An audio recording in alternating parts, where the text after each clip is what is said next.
You are recording. What? You want to talk about food? Okay.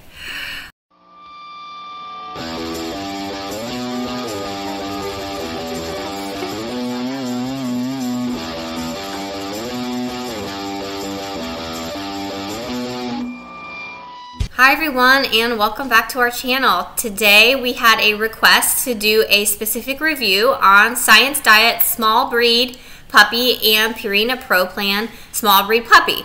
And so if you are new to our channel, my name is Dr. Ray. I am a veterinarian in Florida and I practice small animal medicine. We have this channel where we kind of go over fun things in my daily life, and I answer questions about food, and I do food reviews so we know what we're feeding our pet and we don't get tricked into buying stuff that is basically crap. So today we're going to go ahead and review these two brands. I will kind of give you guys a little bit of a spoiler that both Science Diet and Purina are two of my favorite brands. And that's because they're usually spot on. So I have a little inclination that at the end of this review we'll find that both are probably pretty darn good. But we're going to go through it anyway. The specific thing that's kind of interesting with this question is the small breed. And so small breed is not a legal definition, particularly on food. We already talked about how and why large breed puppy actually does have specific requirements, and you can check out our video where we evaluate from and we go into why large breed have their very own specific parameters, and so you guys can check that out. But today with small breed puppy and regular puppy are going to be pretty much exactly the same for requirements. There's no difference between the two other than my understanding is the kibble size. So a regular puppy is going to be a little bit of a larger kibble, and a small breed puppy is going to be a small kibble so that it's easier for our smaller breeds to chew. And so nutritionally they're going to be the same, it's just going to be a kibble size difference. So let's jump into Science Diet first. So we'll go ahead to their website. All right, and I am very familiar with this food. We see this a lot, we recommend this one a lot. So it'll be easy for me to find the bag.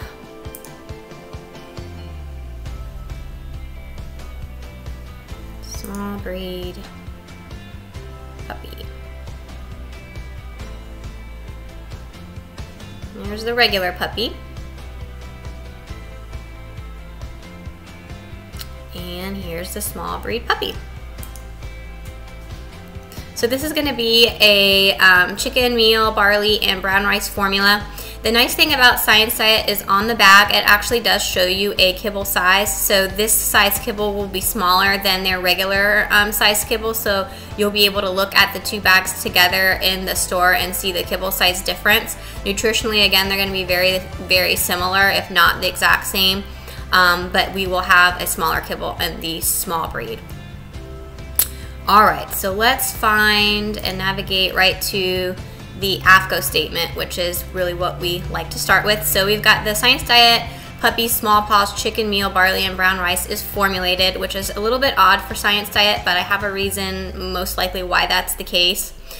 We like to see feeding trials done. This particular one is formulated to meet the nutritional levels established by AFCO for growing puppies, except for growth of large-sized dogs 70 pounds or more as an adult.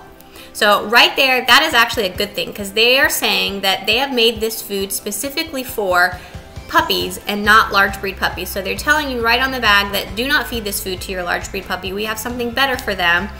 This is specifically just for a regular puppy that's going to be less than 70 pounds as an adult. So they're saying that right on there. There are no gimmicks, there's no tricks. They are telling you exactly what this food was meant to be fed for. So let's go on to the guaranteed analysis. All right, so in the regular puppy, we need to have protein between 22 and 35, and we're at 29%. Fat is at 20%, and we need that between 10 and 25, so that's excellent. We've got calcium at 1.7. It is right where it needs to be, a little bit towards the high end, but not necessarily anything to worry about. In a growing puppy, that should be fine. Phosphorus at 1.29, again right there in the normal limits. These other parameters in puppies we don't specifically worry about. Usually the fiber just needs to be less than 5%, and they're at 1.7, so we're perfectly fine on that. So again, Science Diet, that's why their name is Science Diet. They are by the science, so they're gonna follow these guidelines very, very, very closely, and they did. Now, let me circle back to why I think that this particular food was not feeding trout and it was formulated. And I think that's because this food, for the most part, is probably exactly the same as their regular puppy outside of the kibble size. I would venture to probably say, but let's not just assume that. Let's actually check that out. And I would imagine that they probably did feeding trials on the regular puppy and then just changed the kibble size and didn't go for that label claim. So let's go ahead and see if they feeding trialed that.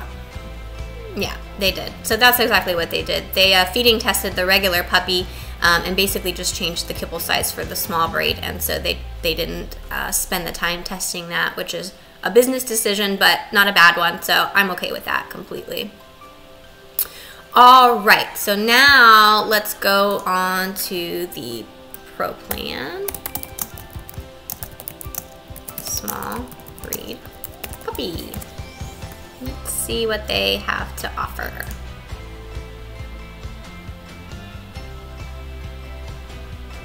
All right, so we have the Purina Pro Plan Puppy Small Breed Chicken and Rice Formula. So we've got a little baby French Bulldog on there. Let's see, they're gonna focus on small breeds. They, again, have the bite-sized kibble that makes chewing easier for the small breeds. They're, again, a chicken-based formula. Comes in a 6 and 18-pound bag. All right. So on their AFCO statement, they're going to say that animal feeding tests, excellent. Substantiate that the Purina Pro Plan Small Breed Puppy Formula provides complete and balanced nutrition for all life stages. And we've talked about all life stages before. In this particular case, it's fine because we are going to be talking about puppy growth, which is essentially what all life stages means. It needs to meet the most rigorous requirements. So for a puppy, all life stages is perfectly fine, including growth of large breed sized dogs 70 pounds or more as an adult. That's a little bit, we're gonna have to look into that because we have already discussed that we are wanting something specifically for a small breed, and that small breed and large breed are different. So let's see where we exactly stack up here and why they put that on their label claim. So protein, we're at 33%, which is perfectly fine. Fat, 20%, perfectly fine. Phosphorus, 0.9, perfectly fine. Calcium, 1.1, perfectly fine. I would say this is a pretty good stack up for a regular puppy. It's right in the middle of the reference range. The Science Diet was a little bit on the higher end, not that there's anything wrong with that. But why would they put this large breed label on there? And so let me pull my large breed, 1 second here. All right, got the large breed puppy parameters here. So this is saying it should be suitable for large size puppies. So protein, 33%, no. Fat, 20, way no. Is that even a way? Is way no even a thing? I don't know. Way no. Calcium, 1.1. Okay, we're okay there. Phosphorus, 0.9. We're okay there. So I'm not really sure how Pro Plan's trying to tell us this is a large breed puppy formula. It's not. But it is perfectly fine for a small breed, and in particular what we are evaluating for is a little Shih Tzu. So I think that both of these guys are winners today.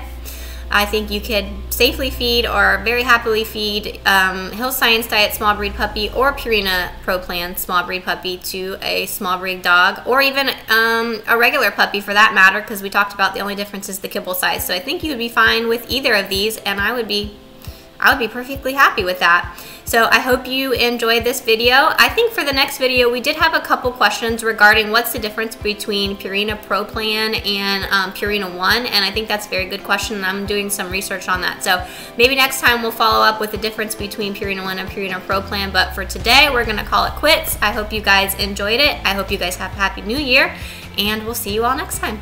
Bye.